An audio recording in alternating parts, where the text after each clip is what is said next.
Al-Fatihah. Bismillahirrahmanirrahim. Ini nomor 6. Adab-adab amar ma'ruf nahi munkar. Ayya'murah wa yanha bil ma'ruf. Ayya'murah wa yanha bil ma'ruf fa in lam yaf'al at-tariku lil ma'ruf wa lam yatruk al-murtakib lil manhi. Ayya'murah kutu merintah pasir abdun wa yanha banyak ke abdun bil ma'ruf maring kebagusan wa illam yaf'alit at-tariku ban bila tak ngelakoni at-tariku pasir orang yang meninggalkan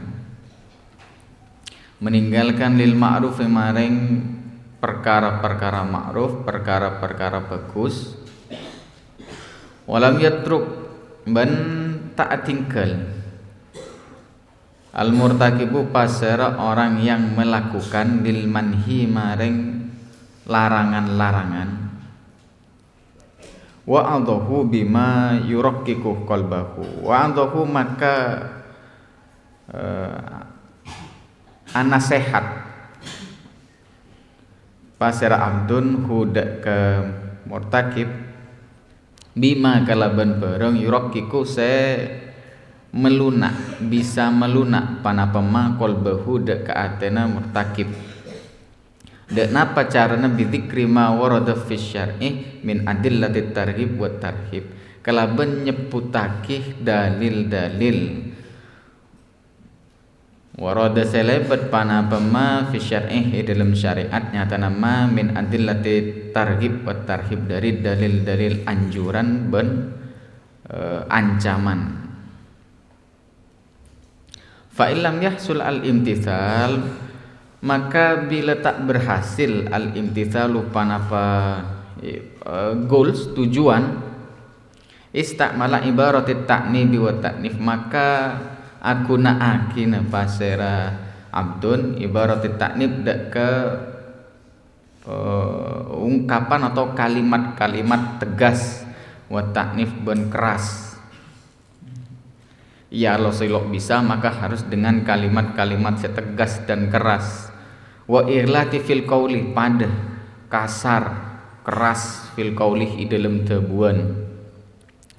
Fa ilam yanfa dzalik wayyar al-munkar biyadihi maka bila tak manfaat dalik panapakah disaan madkur ki puru seseputakin wayyarah maka nyegeh ota pengubah pasir abdun al-munkar da kemungkaran biyadihi kelaban tangan abdun ya gelek dengan dalil-dalil syariat baik dalil anjuran ota belarangan. Nah, itu lo berhasil kemudian dengan kata-kata tegas keras kasar pun pakun lo berhasil maka rubahlah kemungkaran biyadihi kelaban tangan. Fain ajaza is tadharu alaihi bil hukamati au bil ihwan ben lamun lemah bila lemah artinya tak berhasil ya pasera abdun istadharu maka wajib alai pasera abdun alaihi atas mungkar bil hukamati atau atas murtakib isegi bil hukamati wal au bil ihwan panika ya minta tolong hukamat itu hakim-hakim pemangku kewajiban petugas-petugas kewajiban cek kinto ke polisi mungkin au bil ihwan otaba maring minta bantuan terhadap saudara-saudara selain.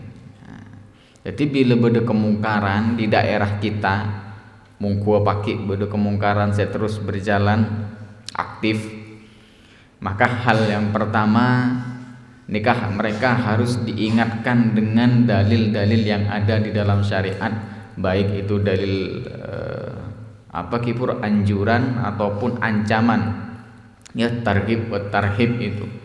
Kemudian ketika pakun lok mempan naik ke level seatasan yaitu dengan kalimat-kalimat yang tegas mun pakun bi kelako bi heda dekuk bingkok itu tuh umpama orang ngajual-jual minuman keras atau apa atau permainan judi kan mungkin banyak kadang ipong kampung orang taruhan-taruhan Ketika itu pakun lo bisa, maka boleh minta izin kadik. Misal ya, miras, judi itu kan bukan hanya musuh agama tapi musuh negara dia. Jadi bisa dilaporkan ke Kelebun, mungkin kepala desa, tingkat kesatasan boleh bisa ke polisi dan seterusnya. Yang sepenting sewajib mungkar atau perkara-perkara mungkar nikah harus dihilangkan. Bila perkara mungkar di puru daerah sampean ini kalau bisa dihilangkan dengan cara apapun, maka sunnahnya hijrah, pindah tempat. Karena bila Allah menurunkan azab ayyummahum ya, maka Allah akan meratakan. Bi Allah merata lo milih cek ini kepada sampean, beda orang seingkar kemungkaran, beda orang seacela naki amar ma'ruf. Bila Allah menurunkan azab ke situ kaum membangkang, kaum durhaka, maka bi Allah diratakan nanti. Kemudian senomor beto fa in ajaza anit taghyiril munkari biyadihi au lisanihi bi an khafa ala nafsihi ban bila maka bila lemah tak mampu, artinya pasir abdun antagiril mungkarih dari ngubah atau banyak ke kemungkaran biadin kelaban tangan au lisanihi atau belesana abdun bi an khafa ala nafsihi nyatana takok pasir abdun ala nafsihi atas ambeng au malihi atau artana ambeng takok bahaya, artana juga takok bahaya, au irdihi atau kemuljana abdun nama baiknya takut bahaya. Wa kana la yutiku sabrah ala ma yanaluhum wa kana ban bad hale bad pasir amdun la yutiku panika tak tahan amdun as-sabrah de kesabar lo bisa tahan lo sabar lah alama atas barang yanaluhum se depak panapa mahu de ke amdun iktafa bi taghyiril munkari bi qalbihi, maka dianggap cukup pansera amdun bi taghyiril munkari bi qalbihi kelaben mencegah atau mengubah kemungkaran bi qalbihi kelaben atena amdun. Jadi lo memberatkan agama rekena liqauli Rasulullah sallallahu alaihi wasallam, karena badatabuna Nabi sallallahu alaihi wasallam man ra'a minkum munkaran falyughayyirhu bi yadihi fa illam yastati dan seterusnya. Jadi agama ini sangat sama sekali tidak memberatkan, karena aturan-aturan dari Allah ini lo memberatkan.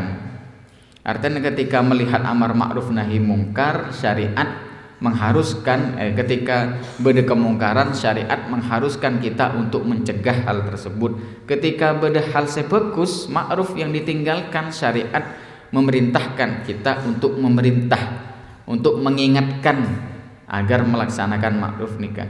Bila tidak sanggup, tidak bisa kita beramar ma'ruf nahi mungkar menggunakan tangan, maka boleh menggunakan lisan. Lo mampu juga lah apa? Bahaya ke ambeng malihi, otaba artana irdihi, kemuliaannya, harga dirinya bisa bahaya di orang.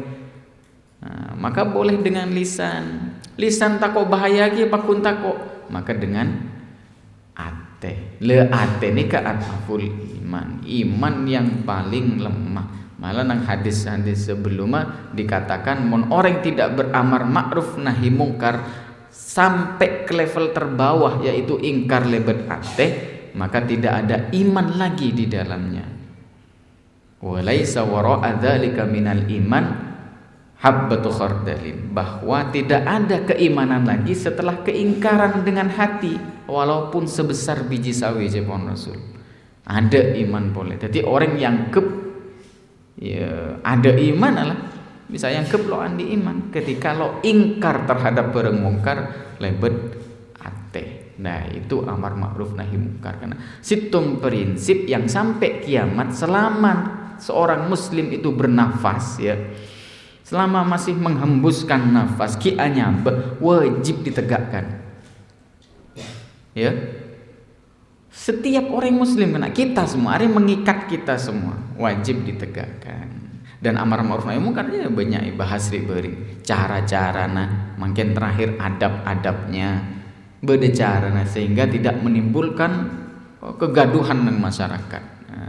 Jadi Islam ini kan luar biasa karena difikirkan betul dalam agama. Cara menjaga masyarakat tetap tenang, kondusif, dijaga. Lo menggunakan kekerasan, lo menggunakan, mun mampu misal sampean pakai jadi bupati, nah itu bisa sampean amar ma'ruf nahi mungkar menggunakan tangan. Artinya apa? Dengan undang-undang. Sampean buatlah undang-undang di wilayah tang kekuasaan ya. Lo boleh di wilayah tang pemerintahan lo boleh adanya judi online maupun offline. Lo oleh beredar minuman keras. Lo oleh karaoke. Nah, itu berarti beramar ma'ruf nahi mungkar melalui tangannya. Tangan kan lopah langsung bodoh orang ngelakuin kemungkaran ditajak lah jak daya kan bukan dari kekena. Iya mun sampean budan misalnya andi usaha apa sampean teti bos umpama pagi pegawai sampean banyak misal sampai poloan atau atosen pegawai sampean buatlah aturan karena sampean pemimpin setiap setiap bektok masuk bektok sholat berhenti semua tang karyawan harus sholat. Itu kan berarti beramar ma'ruf melalui tangan itu namanya. Jadi dari melalui peraturan-peraturan yang sampean buat karena sampean punya kekuasaan. Mun sampean lo di kekuasaan ya udah dengan tangan lo bisa, dengan lisan, dengan lo bisa, wajib lo ya, wajib dengan hati. Ya, haram hukumnya kita menghalalkan sesuatu yang Allah haramkan. Mungkar itu kan berarti bi Allah diharamkan. Kelakuan cuba, ya, dosa mun kita setuju lebet ateh. Misal orkes, karena orkes terlalu menjamur mulai lambok di masyarakat, karena terbiasa beda orkes, akhirnya meskipun santri dalam atena, ya lebih biasa beda orkes cek mulai lambok. Lah itu ndak boleh kena haram nih kan. Ini kan masuk ke hadis ki sebelum bisa ingkar lebet ateh. Maka ada keimanan boleh jepun Nabi tetap harus ingkar lebat ate. Haram juga tetap makai bil sampai kiamat orkes juga haram. Keng kalau bisa apa-apa. Nah, harus seperti itu. Nah, nanti ditanya, "Teti kena meskipun kita andi iman iguring seorang orang mukmin, orang Islam selama hatinya tertanam iman walaupun ya habbatun min khardalin minal imannya paki tetap selamat. Akhriju kan tabun Allah nang hadis kursi. Akhriju man kana fi qalbihi habbatun minal iman. Habbatu khardalin minal iman. Keluarkan orang-orang nang atena ki beda iman walaupun sebesar biji sawi. Jadi sekini apapun iman kita pasti itu berharga bagi kita. Lain boleh bila sudah tidak ada bekas-bekas keimanan dalam hati. Contoh aja ya, orang-orang imannya mulai hilang ya, perhatikan imannya seseorang yang sudah mulai hilang, dia rela terhadap sesuatu semungkar. Dia menganggap sesuatu yang haram, yang mungkar, maksiat adalah hal biasa. Ngetelak umpamanya ketika di kota orang transaksi narkoba, transaksi azina. Wah, terus kabel di kanjeng bodoh orang ki puru nganu PSK umpama. Terus ki puru santri ki puru karena sudah terbiasa ya biasa sila kare kota itu ucapan haram itu kan diucapkan. Seharusnya apa? Ya dek ilakar setiap zaman kadang jua barang haram yang kebiasa, barang maksiat yang kebiasa. Ketika membiasakan barang-barang maksiat dan terucap lewat lisan kita, tengate dicatat sebagai ucapan-ucapan kedurhakaan terhadap Allah, pembangkangan terhadap agama Allah. Biasa aja ngaji benar. Nah, itu kan bahasa-bahasa normalisasi. Nah itu loh oleh tetap harus ingkar kelaban ate. Nah, itulah amar ma'ruf nahi mungkar, prinsip yang harus kita pegang dan kita jalankan sampai kita kembali ke liang lahat, ilal lahdi. Al-faslu sabi asyar ini pasal sekapeng 14. Al-imanu biwujubi mahabbati ashabi Rasulillah sallallahu alaihi wasallam, panikah mengenai keimanan, panikah iman biwujubi mahabbati maring wajib mencintai sahabat-sahabat Rasulullah sallallahu alaihi wasallam. Juga wajib mengimani afdaliyatihim, keutamaan ashab, wa ijlali a'immatil Islam, juga wajib menghormati pemuka-pemuka tokoh-tokoh Islam, ay al ulama, wa ta'ati wulatil umuril muslimin, juga wajib mentaati pemangku urusan-urusan kaum muslimin, dalam kurung pemerintah. Ada kan agama saya bahas nggak nih kan, taat ke pemimpin, taat pemerintah, ada. Kompleks Islam itu. Yu'minul muslimu bi wujubi mahabbati ashabi Rasulillah sallallahu alaihi wasallam, beriman pasara orang muslim maring kewajiban mencintai ashabi Rasul, sahabat-sahabat Rasulullah sallallahu alaihi wasallam.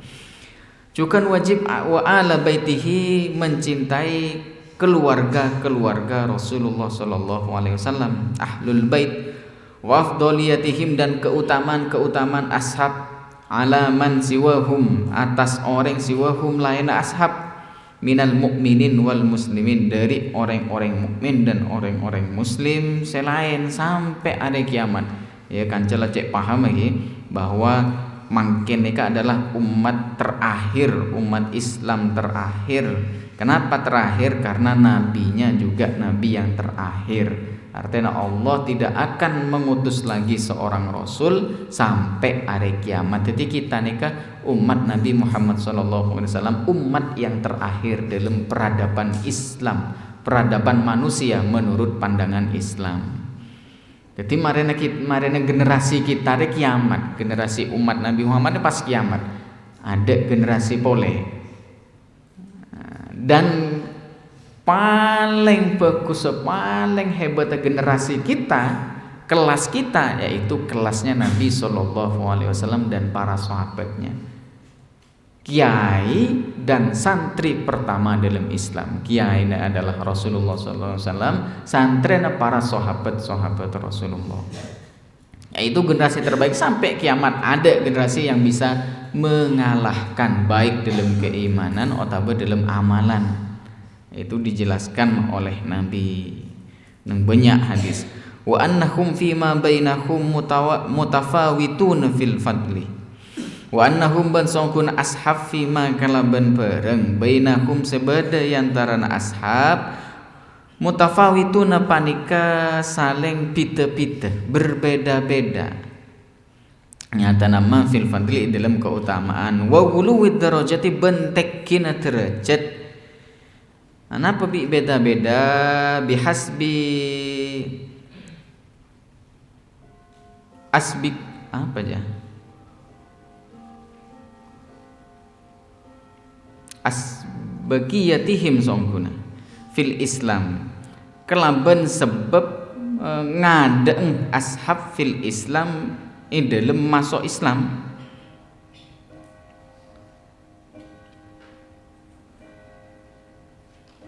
Ya, jadi para sahabat, orang-orang yang memiliki keutamaan, mereka tetap mutafawitun, mereka berbeda-beda dalam keutamaan dan tingginya derajat. Kenapa? Sebab masuk Islam pertama kali. Cungadaan mereka, makanya terkenal as-sabiqunal awwalun, itu kan orang-orang yang masuk Islam pertama kali. Mun golongan anak muda termasuk di dalamnya Sayyidina Ali bin Abi Thalib. Beliau kan kini nambah ketika masuk agama Islam. Wa afdaluhum al khulafaur rasiduna al arba, tining paling utamana ashab nika al khulafaur rasidun panika khulafaur rasidun se empat. Saya nika Abu Bakrin wa Umar wa Uthman wa Ali radhiyallahu anhum ajmain. Abu Bakar, Umar, Uthman juga Ali radhiyallahu anhum ajmain. Muga-muga ngeridai pasir Allah anhum terhadap Abu Bakar, Umar, Uthman, Ali ajmain satajana. Thumma al asru mubasysyaruna bil jannah, maka kare 10 orang al mubasysyaruna yang diberikan kabar gembira bil jannati maring swarga.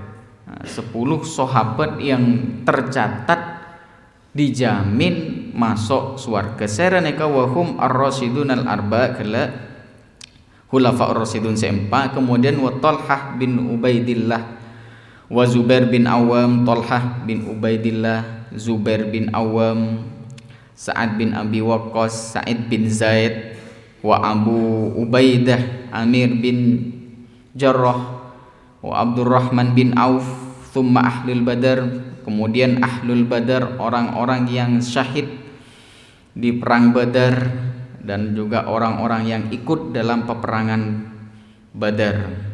Thumma al-mubasysyaruna bil jannah min ghairi, dadi 10 sahabat saya dijamin masuk surga nika kana.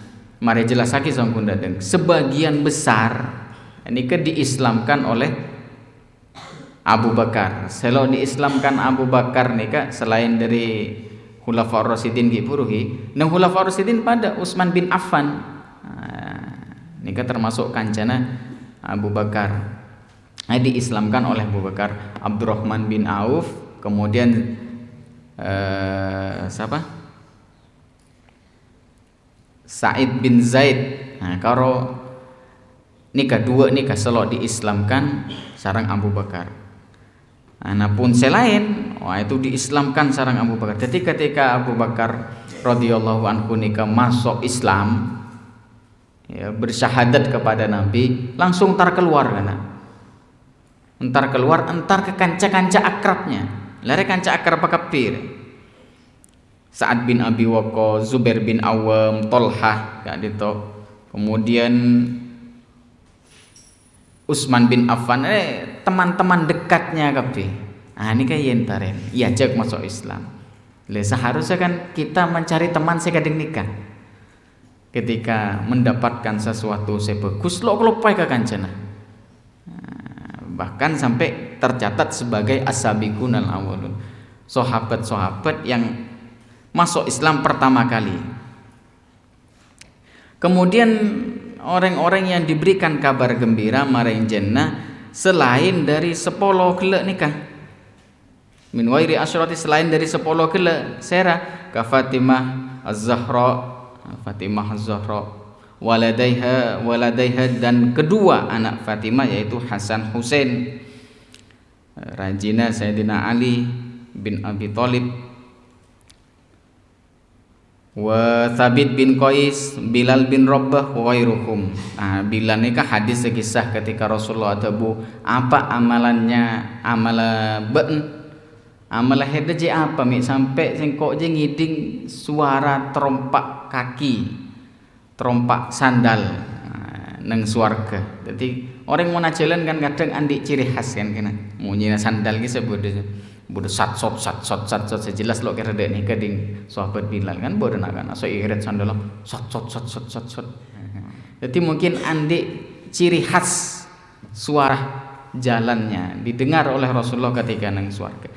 Dan hadis ini kan dijadikan oleh sebagian orang sebagai legitimasi terhadap amalan-amalan yang tidak pernah dicontohkan oleh Nabi. Bukten ya sahabat Bilal Nabi lo oning. Amalan apa? Berarti kan bukan Nabi saya ngajarin. Amalan apa? Dijawab sareng Bilal bin Rabah bahwa setiap saya melaksanakan wudu tidak pernah saya tinggalkan wudu kecuali saya sholat 2 rakaat. Setelah wudu sholat sunnah mutlak Nah ini kan oleh sebagian orang dijadikan dalil bahwa Nabi lo ngajirake. Itu jawabannya dua. Saya pertama, oke lah umpamah ya. Nabi lo ngajarin ke sahabat Bilal amalan nikah. Oke lah, pertama, nikah sepertama.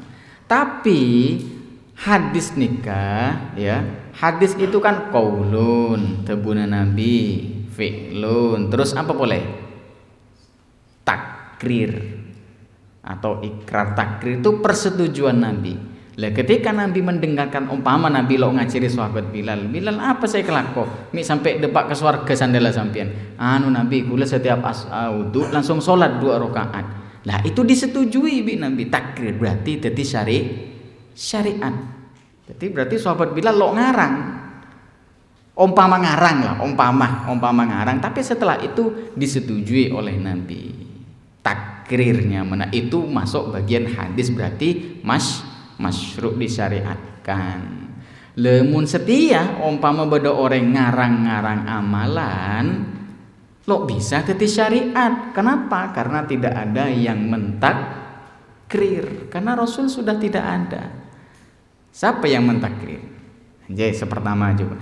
Nomor 2, sahabat Bilal nikah melaksanakan sholat setelah wudhu rakerah ya, wudhu nikah perintah sholat nikah toron de Nabi ketika di Madinah, di Mekah, atau setelah hijrah ke Madinah. Perintah sholat itu Isra Mi'rajnya terjadi di mana? Mekah, sebelum Rasulullah hijrah. Dan pertanyaan nikah, hadis nikah terjadi di Madinah. Mungkin gak orang asolat perintah lebih perintah solat saya Bilal asolat tapi belum disyariatkan wudhu, atau diperintahkan wudhu belum disyariatkan solat. Lo mungkin. Jadi solat itu sudah diperintahkan ketika Nabi nang Mekah, dan diperkuat oleh hadis dari Sayyidina Ali. Sayyidina Ali ada bu, siapa orang wudhu pada misla wudhu ihada cepon Rasulullah, sama dengan wudhuku seperti ini. Tsumma shalla rakaataini, kemudian dia bersolat 2 rakaat. Jadi Nabi ini ngajari aki wudhu rakyatnya Madinah apa Mekah? Mekah, karena abareng sareng perintah solat. Berarti wudhu dan solat sudah dilaksanakan di Mekah. Dan Nabi ada bu, siapa orang wudhu ketika ngajari wudhu, kadang wudhu tang wudhu ria, summa sholla rakaataini, kemudian dia sholat 2 rakaat. Nah ini kata bu Nabi, berarti wudhu dan sholat sunnah 2 rakaat ini sudah diajarkan Nabi di Mekah. Kemudian ketika hijrah ke Madinah, Nabi tanya Sayyidina ke Bilal, sahabat Bilal, apa amalan saya kelakon? Nah, dan gula sholat Nabi. Keng lo terus sakit, dan gula mireng panjenengan saya mulangi Mekah kisah Nabi. Tadi dan gula istiqomah sholat pas dari wudhu. Jadi bukan ngarang sahabat Bilal, karena perintah wudhu dan sholat sudah ada periode sebelum hijrah. Dan hadis nikah, hadis tentang masuknya Bilal de swarga nikah neng Madinah.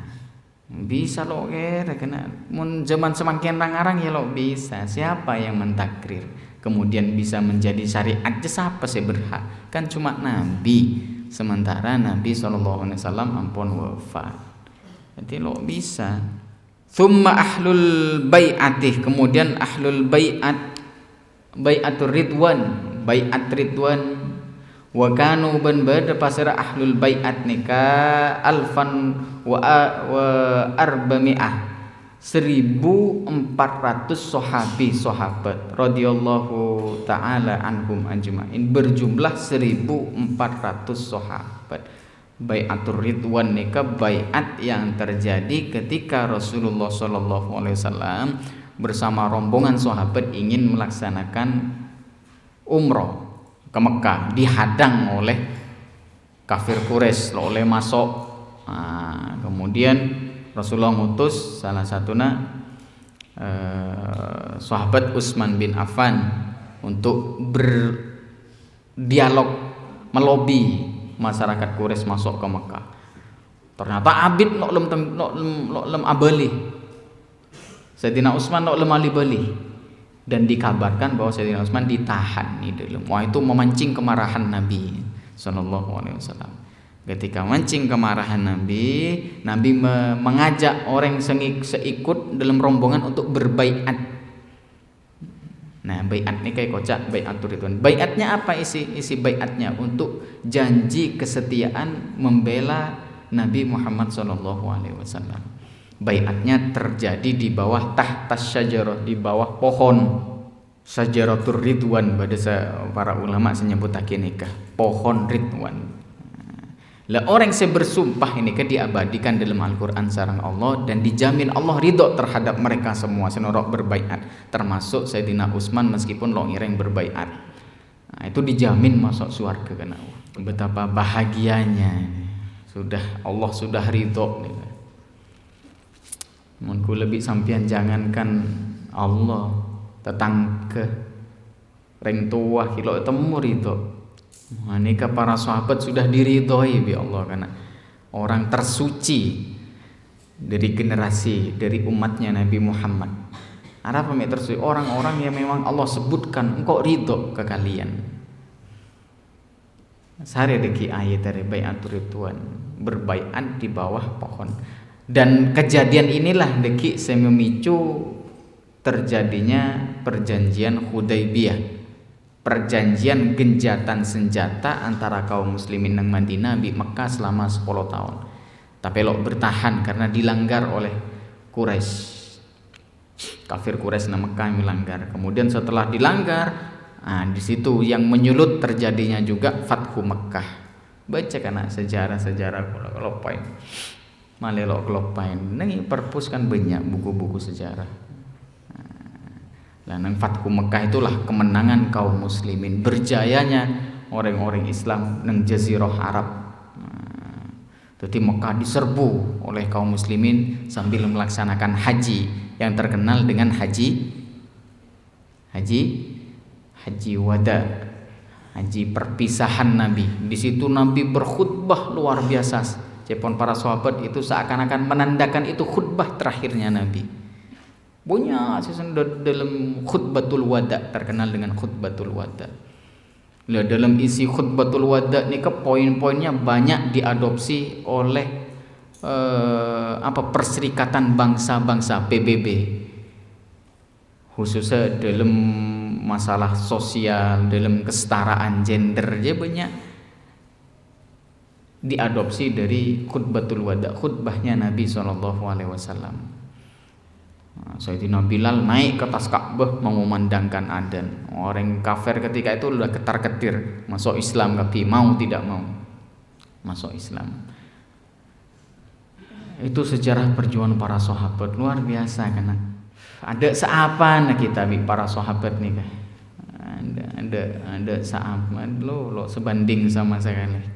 Kama yu'minu al-muslimu biwujubi ijlali a'immatil Islam wa ihtiramihim kama akatia yu'minul muslimu biwujubi mahabbati ashabi Rasulillah juga. Yu'minu beriman pasir orang-orang muslim biwujubi ijlalil a'immah, kelaban kewajiban ijlal itu meninggikan, ya menghormati tokoh-tokoh Islam. Wa ihtiramihim, pande menghormati, wa tauqirihim, pande menghormati dia, wa ta'addub ma'ahum, dan beradab beretika ma'ahum terhadap a'immatil Islam, indah dzikrihim, nalekana nyebutakin a'immatil Islam. Ketika menyebutkan nama-nama mereka itu beda adab-adabnya, diatur dalam Islam. Bahkan kesetuaan, kesemudaan diatur, tapi lo oleh memberikan lakop-lakop panggilan-panggilan coba itu lo oleh songko dengan kan seosomi pondok kan biasanya kan. Wa hum a'immatud din wa hum tining a'immatul Islam nih, kaimatul pemuka-pemuka agama, ulama. Wa a'lamu, dan pada alim-alim agama, al-huda yang mendapat petunjuk, kal qurra wal fuqaha wal muhadditsin wal mufassirin, seperti para qori, fuqaha ahli fikih, muhaddis, ahli hadis, mufassirin, ahli tafsir, minat tabi'in wa tabi'i tabi'ihim, dari para tabi'in, pengikut tabi'in rahimahumullah radhiyallahu anhum ajmain. Muga-muga paring rahmat humda tabi'in wa tabi'ihim pasira Allah, dan muga-muga paring ridho anhum terhadap tabi'in ajmain sadayana. Jadi hadis terkenal biasanya disebutkan bahwa sebagus-bagus sekaum cepon Nabi itu korni, generasi terbaik itu generasiku cepon Nabi, tsummalladzi yalunahum, kemudian generasi yang mengikuti mereka, tsummalladzi yalunahum, dan generasi yang mengikuti mereka. Jadi dari atas bagus jen lok bagus terus, dan generasi terbaik 3 atau 4 generasi setelah generasinya Nabi cepon ulama, 3 atau 4 generasi setelah ulama. Ini ke generasi emas. Arab emas, Islam, penjaga Islam ki murni, penjaga Islam ki murni ketika itu. Tapi apakah ketika nikah ada penyimpangan? Mulai beda. Jangankan di masa sahabat penyimpangan sudah ada, kelompok-kelompok yang menyimpang. Makanya sampai terjadi fitnah pertama dalam Islam, fitnah raja, yaitu antara Sayyidina Ali bin Abi Thalib dengan Muawiyah bin Abi Sufyan. Nah, itu fitnah yang terjadi. Jadi sahabat itu ya, masa sahabat mun tak salah itu berakhir sekitar 100 Hijriyah, tahun 100 Hijriyah. Abu Tufail Al-Laits, tak salah, sahabat terakhir yang wafat. Nah, sahabat nikah adalah orang-orang yang bertemu dengan Nabi, masuk Islam bertemu dengan Nabi, ini kocak sahabat kena. Tabi'in adalah generasi selanjutnya yang bertemu dengan sahabat. Tabi'in adalah generasi selanjutnya yang bertemu dengan tabi'in dan seterusnya. Nah, sahabat terakhirnya kan Abu Tufail Al-Laits, wafat tahun 100 Hijriyah. Tabi'in ini kan ulama membagi pada kibarut tabi'in, pada ausat tabi'in, pada sigharut tabi'in. Pada tabi'in generasi pertama, generasi besar, orang-orang hebat, ulama-ulama, punya ulama-ulama dari kalangan tabi'in. Seperti Sa'id ibn Musayyab, nah itu tabi'in kalangan besar, kibarut tabi'in. Tabi'in kalangan pertengahan banyak lagi ya, saya terkenal seperti Hasan Basri, kemudian Abdullah bin Sirin, Muhammad bin Sirin, kemudian beda sebabaan boleh generasi tabi'in asghar atau besighar tabi'in saya nik kene seperti siapa kena kodifikasi hadis pertama kena mahasiswa, kodifikasi hadis pertama kali dilakukan oleh Serat saparonya mana Ibnu Syihab Az-Zuhri pada tahun 124 Hijriah yang diinisiasi oleh khalifah ketika itu Umar bin Abdul Aziz. Jadi hadis itu kena lambok menyebar bodiman-diman. Lalu pada ditung lah ketika di masanya Umar bin Abdul Aziz memerintahkan ke situ salah satu gubernur ini kan nyaman Ibnu Syihab Az-Zuhri untuk dijadikan secara resmi jadi proyek pemerintah cek setia untuk menyatukan hadis, kodifikasi hadis. Imam Az-Zuhri ini kan termasuk tabi'in akhir. Orang santri harus paham nih, itu generasi-generasi awal itu harus kenal sampean ke ulama-ulamanya. Abdullah ibn Mubarak itu kan tabi'in akhir, wafat 181. Ibn Mubarak, Abdullah bin Mubarak itu yang mengatakan terkenal ini sebenarnya muqaddimah Muslim apa? Al-isnadu minad din.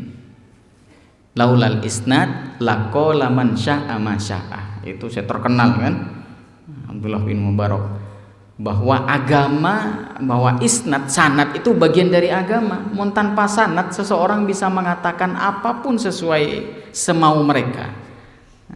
Laulal isnad laqala man syaa ma syaa.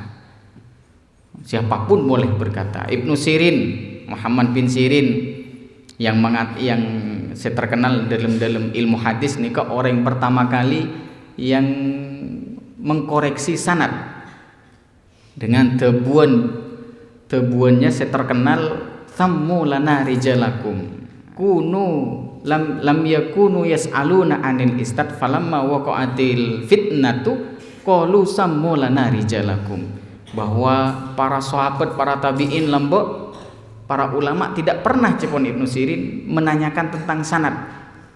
Tetapi ketika terjadi masa fitnah terhadap orang Islam, umat Islam, sammu lana rijalakum, mereka mulai menanyakan isnad, sanad. Bila bodo orang mendapat hadis, sammu lana rijalakum, siapa sengibah hadis saya aja, siapa saksena. Dan Muhammad bin Sirin ini tabiin kena generasi setelah sahabat itu sudah berfitnah. Bahkan cepon Muhammad bin Sirin ketika hadis disampaikan oleh ahlil bid'ah, jadi bid'ah sudah ada, fala yu'khadu hadithuhum, maka tidak diambil hadisnya. Ya, jadi rosaknya Islam itu Rasulullah wafat sudah mulai timbul karena fitnah sejak Rasulullah wafat, artinya di masa sahabat. Faktanya, buktinya terjadi pertikaian karena fitnah kiburu antara sahabat rajil Ali bin Abi Thalib termasuk khulafaur rasyidin. Muawiyah juga sahabat raja, Muawiyah bin Abi Sufyan. Lah itu terjadi hampir mau perang kena, tapi diselesaikan oleh Al-Quran. Nah nih boleh ya, ciri khas sahabat mau perang hadap-hadapan, kelompok Ali, kelompok Muawiyah mau berperang sudah, tapi karena yang ke Al-Quran, diajak bersatu di atas Al-Quran, akhirnya dua kelompok nikah bertahkim di bawah Al-Quran, bersatu menyelesaikan fitnah di bawah Al-Quran. Mun sahabat mun semangken suruh bersatu di bawah Al-Quran, Wahabi kan dari dahsyat fitnahnya. Namun lambat pun beri Al-Quran ambu kapi, ya lo ambu kapi bodoh seterus amusoh, yaitu orang-orang munafik. Disitulah lahirnya Syiah, lahirnya Khawarij.